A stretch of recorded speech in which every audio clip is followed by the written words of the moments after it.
I was 26 and had just joined a 24-hour gym near my apartment in Denver. This was summer of 2021.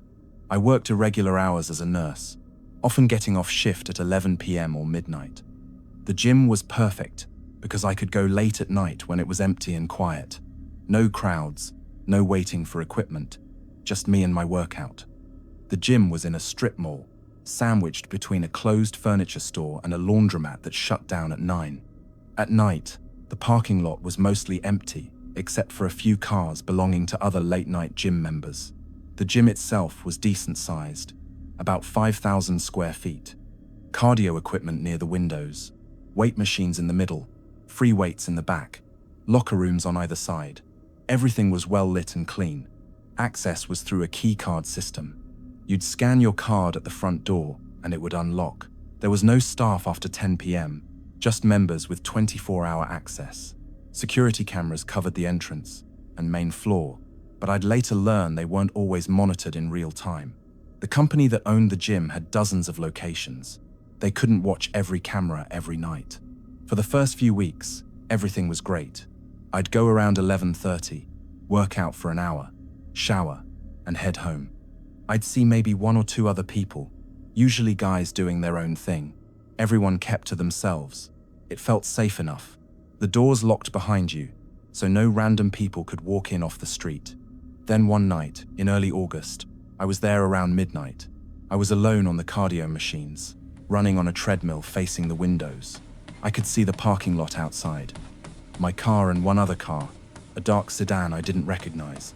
I assumed it belonged to someone in the back with the weights where I couldn't see them.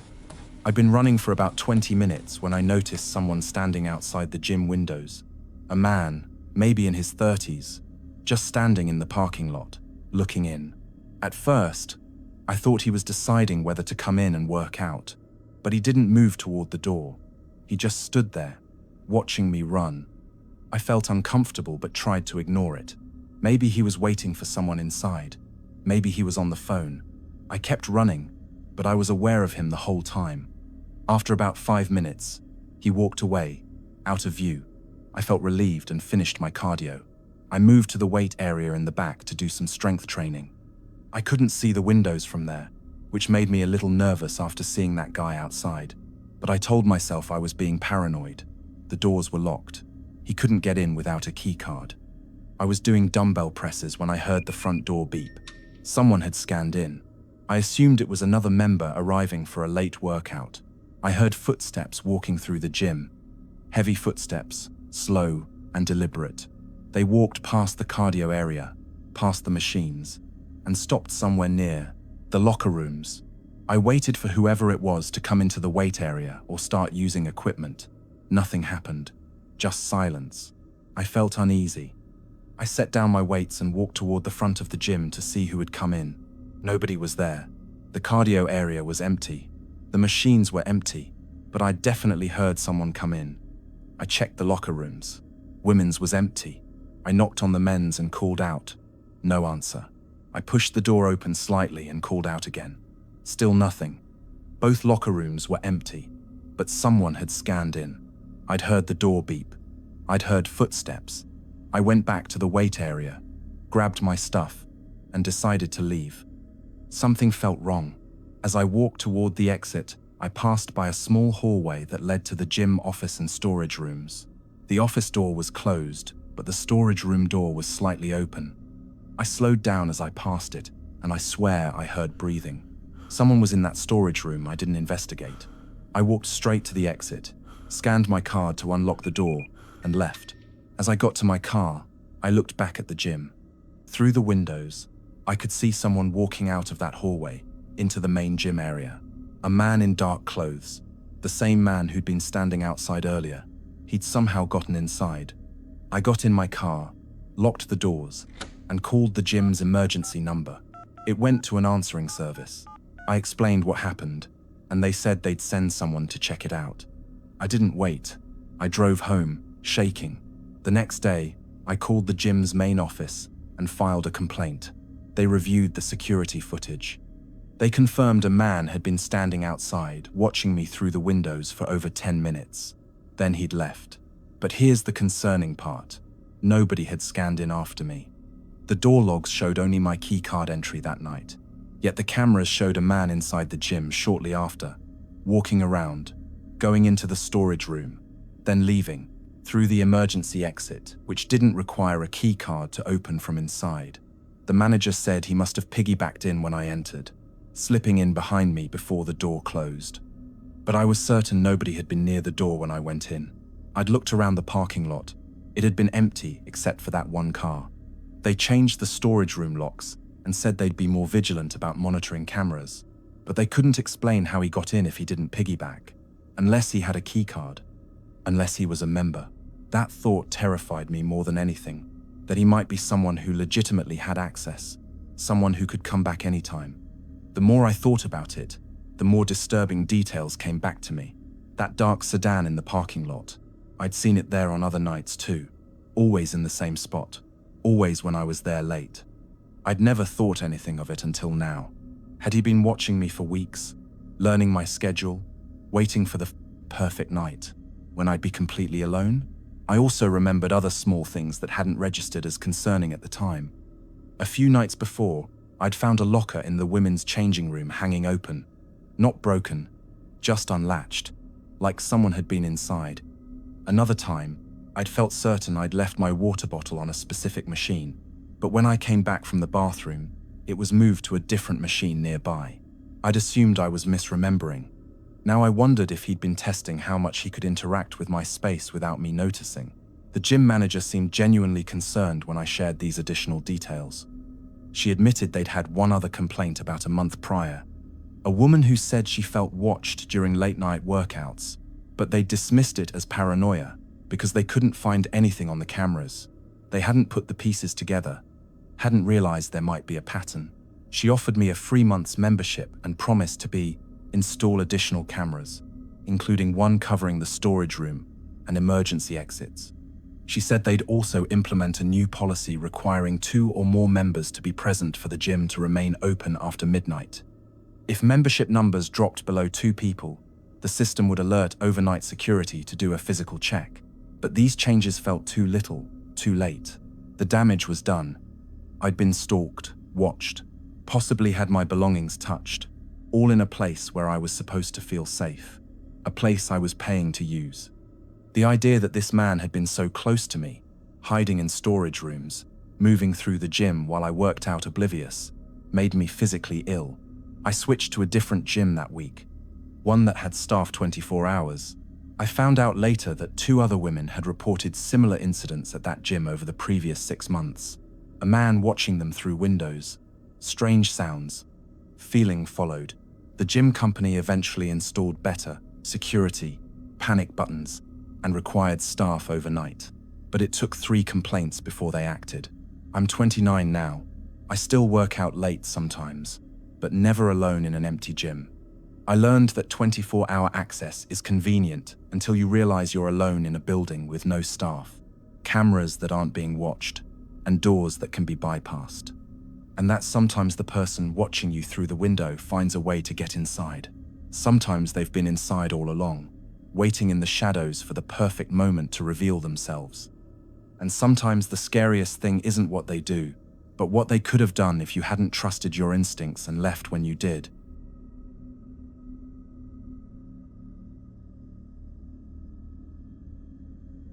I was 31 and a regular at a gym in my neighborhood in Portland. This was early 2022, right after COVID restrictions had mostly lifted. I'd been a member there for about 3 years, went 5 or 6 times a week, usually in the evenings after work around 6 or 7. It was a nice gym, clean, well-maintained, with good locker room facilities. The women's locker room was pretty standard. Rows of lockers, benches, sinks, and mirrors, and a shower area. The showers were individual stalls, with curtains, about 10 of them in 2 rows facing each other. They were private enough, though you could see people's feet under the curtain if you were walking past. I had a routine, work out for an hour, then shower before heading home. I'd take the same locker area most days, use the same shower stall usually, the one at the end because it had better water pressure. I'm a creature of habit. I didn't think anything of it at the time. Then one evening in March, I was in the shower washing my hair when I noticed something odd. I'd closed my curtain completely. I always did. But when I opened my eyes after rinsing shampoo, I could see light coming through a gap in the curtain, like someone had pulled it open slightly, just an inch or two, but definitely open when it hadn't been before. I quickly pulled it closed again. I figured maybe it had shifted when I moved around, or the curtain rod was loose. I finished my shower quickly and got out. As I was drying off and getting dressed at my locker, I saw a woman I didn't recognize leaving the locker room. She'd been in there the whole time, but I'd barely noticed her. She was older, maybe in her 50s, wearing gym clothes, but they looked clean, like she hadn't actually worked out. She glanced at me as she left. Something about the way she looked at me made me uncomfortable. 2 days later, same thing happened. I was in the shower, eyes closed, rinsing conditioner, and when I opened them, the curtain had a gap again. Definitely, pulled open from outside. This time I called out, asking if someone was there. No answer. I quickly finished, got out, and checked the locker room. A couple of other women were there, but they were across the room getting ready, not near my shower. I started paying more attention after that. Over the next week, I noticed the same woman from before was often in the locker room when I was there. She didn't seem to actually work out. She'd come in, change into workout clothes, walk around a bit, then come back and hang out near the lockers. She'd fiddle with her phone, rearrange her stuff, but mostly she just seemed to be there, watching, waiting. One evening, I decided to test something. I went into the shower like normal, but I didn't turn on the water right away.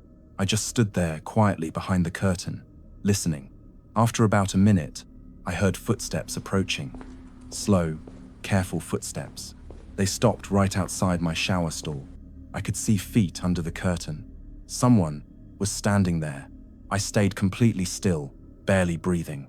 The person didn't move, just stood there for what felt like forever but was probably 30 seconds. Then I heard the curtain rings scrape slightly. Someone was pulling my curtain open, trying to see inside. That's when I screamed. I yelled, "What are you doing?" at the top of my lungs and yanked the curtain open. It was that same woman. She jumped back, startled. She stammered something about thinking the store was empty, and she was checking if it was available. But there were 9 other shower stalls, and all their curtains were wide open, showing they were empty. Only mine was closed. She was lying. Other women came over asking what happened. I explained. The woman who'd been at my curtain quickly gathered her stuff and left.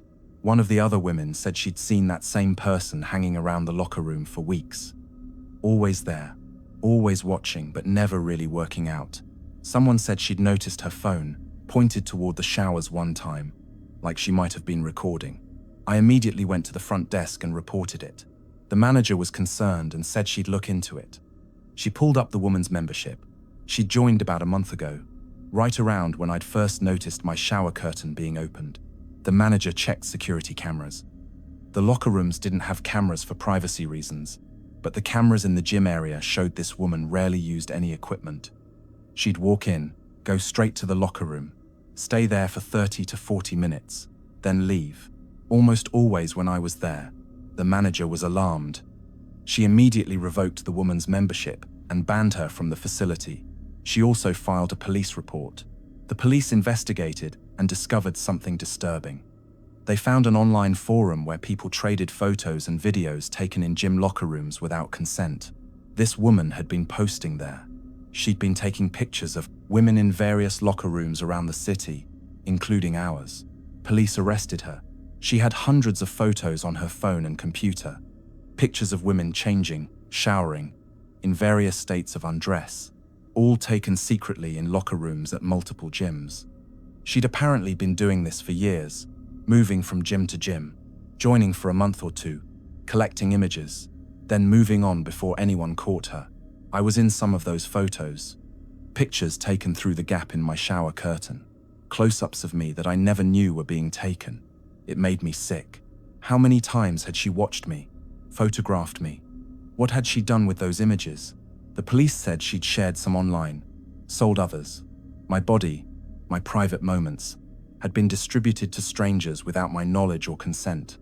The violation felt overwhelming. When the police showed me some of the photos she'd taken of me, I recognized the dates based on what I was wearing. She'd been photographing me for almost 3 weeks before I caught her. 3 weeks of systematic stalking and violation. In the images, you could see me completely unaware, going about my routine, trusting that the locker room was a safe space. In some photos, she'd managed to capture angles that were extremely invasive.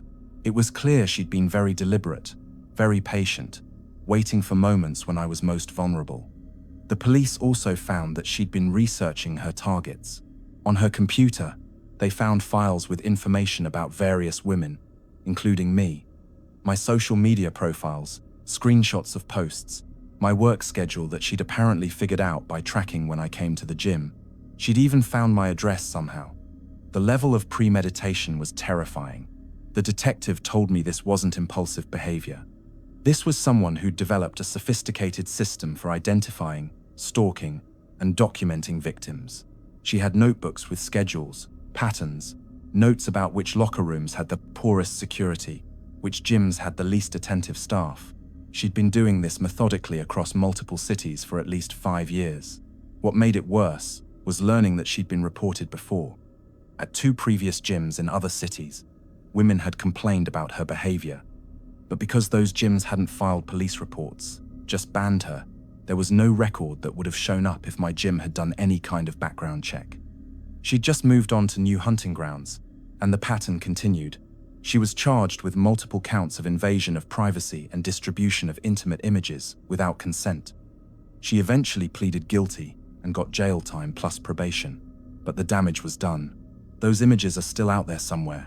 I can never get them back. I quit that gym immediately. Stopped going to any gym for months. When I finally started working out again, I found a gym with private changing rooms, not communal locker rooms. Individual rooms you can lock from the inside. No curtains, no gaps, no opportunities for someone to violate your privacy. And I never shower at gyms anymore. Never. I'd rather go home sweaty than risk being watched again. I'm 34 now. This happened 3 years ago. I still think about it constantly. Every time I'm in a public bathroom, changing room, any semi-private space, I look for cameras, for gaps, for people watching. That trust I had, that sense of safety in spaces designed for women, it's gone. Because I learned that predators don't always look like what you expect. Sometimes they look like a middle-aged woman in workout clothes. Sometimes, the person violating you is someone you'd never suspect.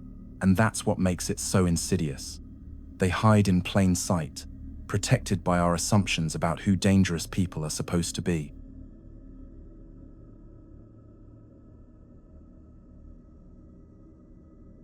I was 28 when I decided to get serious about fitness.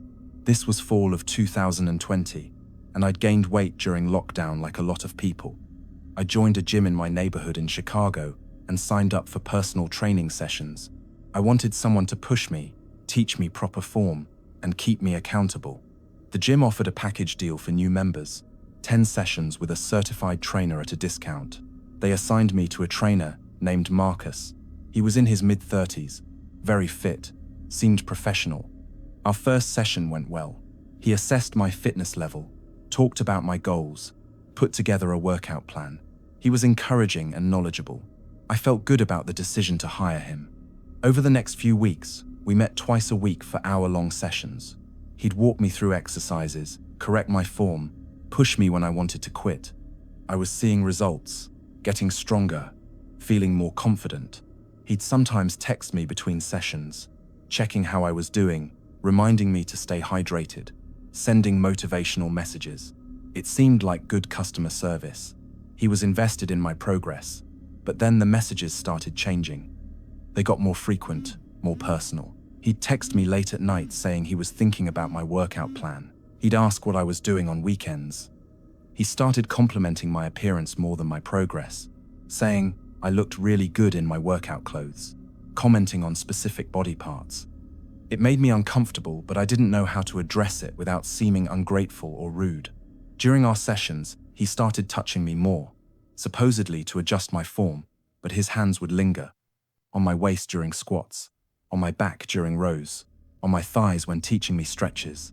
Each touch felt like it lasted a few seconds too long. He'd stand closer than necessary. I could feel his breath on my neck when he was spotting me. I started dreading our sessions. I'd make excuses to skip some of them. He'd text me asking why I wasn't coming, saying he was worried about me, insisting we reschedule. I felt trapped. I'd paid for 10 sessions up front. I'd only used 7. I didn't want to waste money, but I didn't want to be alone with him anymore either. Then, one evening after a particularly uncomfortable session, where he'd been touching my legs more than usual during stretches, he walked me to my car.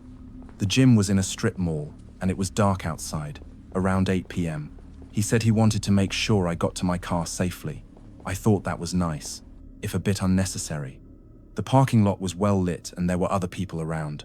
When we got to my car, I thanked him for the session and reached for my door handle. He put his hand on my arm and said, "Wait, I want to talk to you about something." I stopped. He said he felt like we had a special connection and that he was attracted to me. He said he knew it was unprofessional, but he couldn't help how he felt.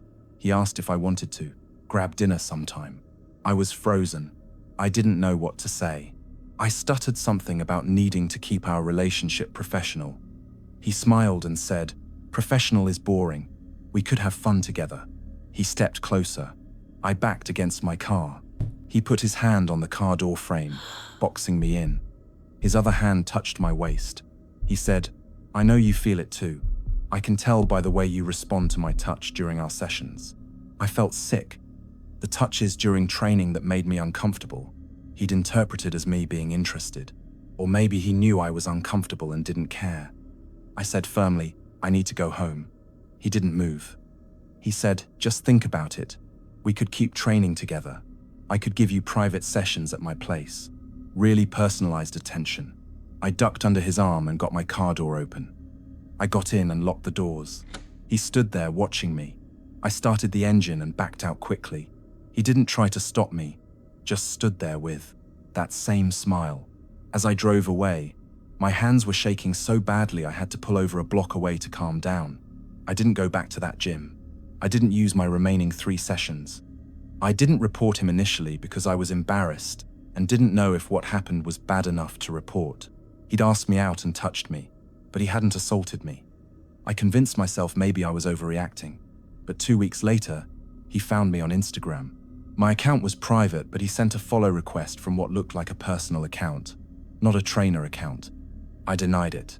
He sent a direct message anyway, asking why I'd stopped coming to sessions, saying he missed working with me, saying we should still get that dinner. I blocked him. Then he found me on Facebook. Same thing. Follow request, message when I didn't accept. I blocked him there too. Then LinkedIn. Then he showed up at the coffee shop near my apartment one morning, said he'd been in the area and saw me through the window, asked if we could talk. I told him to leave me alone or I'd call the police. He left, but not before saying I was being dramatic and he'd just been trying to be nice. That's when I finally reported him to the gym. I sent a detailed email to the management company that owned the chain.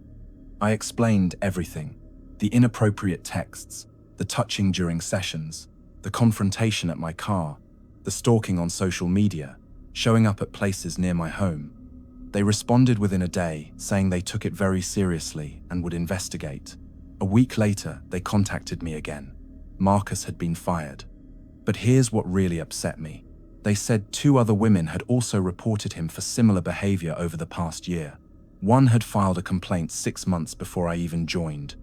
The gym had given him a warning but let him keep working. They hadn't removed him until multiple women complained. How many of us had to be harassed before they acted? I found out later through a mutual acquaintance that Marcus had been fired from 2 other gyms before this one for inappropriate behavior with female clients. He'd just moved to a new gym, get hired, and repeat the pattern. No background check would show those firings unless they'd been turned into legal cases. He knew how to operate just below the threshold of illegal. Creepy, inappropriate, predatory, but hard to prosecute. The more I learned, the angrier I became. I reached out to the other women who'd reported him at my gym. We compared notes. His pattern was always the same. Target women who were new to fitness, who felt vulnerable and unsure. Build trust with professional training. slowly introduce inappropriate touches under the guise of form correction, escalate to personal messages, make advances. When rejected, turn to stalking behaviors. He'd refined this system over years. One woman told me he'd done the exact same parking lot confrontation with her. Same words, same positioning. It was a script. Another said he'd shown up at her workplace after she stopped coming to sessions. The gym's response was always the same too. A warning, maybe a suspension, but then letting him continue working. They prioritized their business over our safety. I considered legal action, but lawyers told me I didn't have much of a case. He hadn't assaulted me in a legal sense.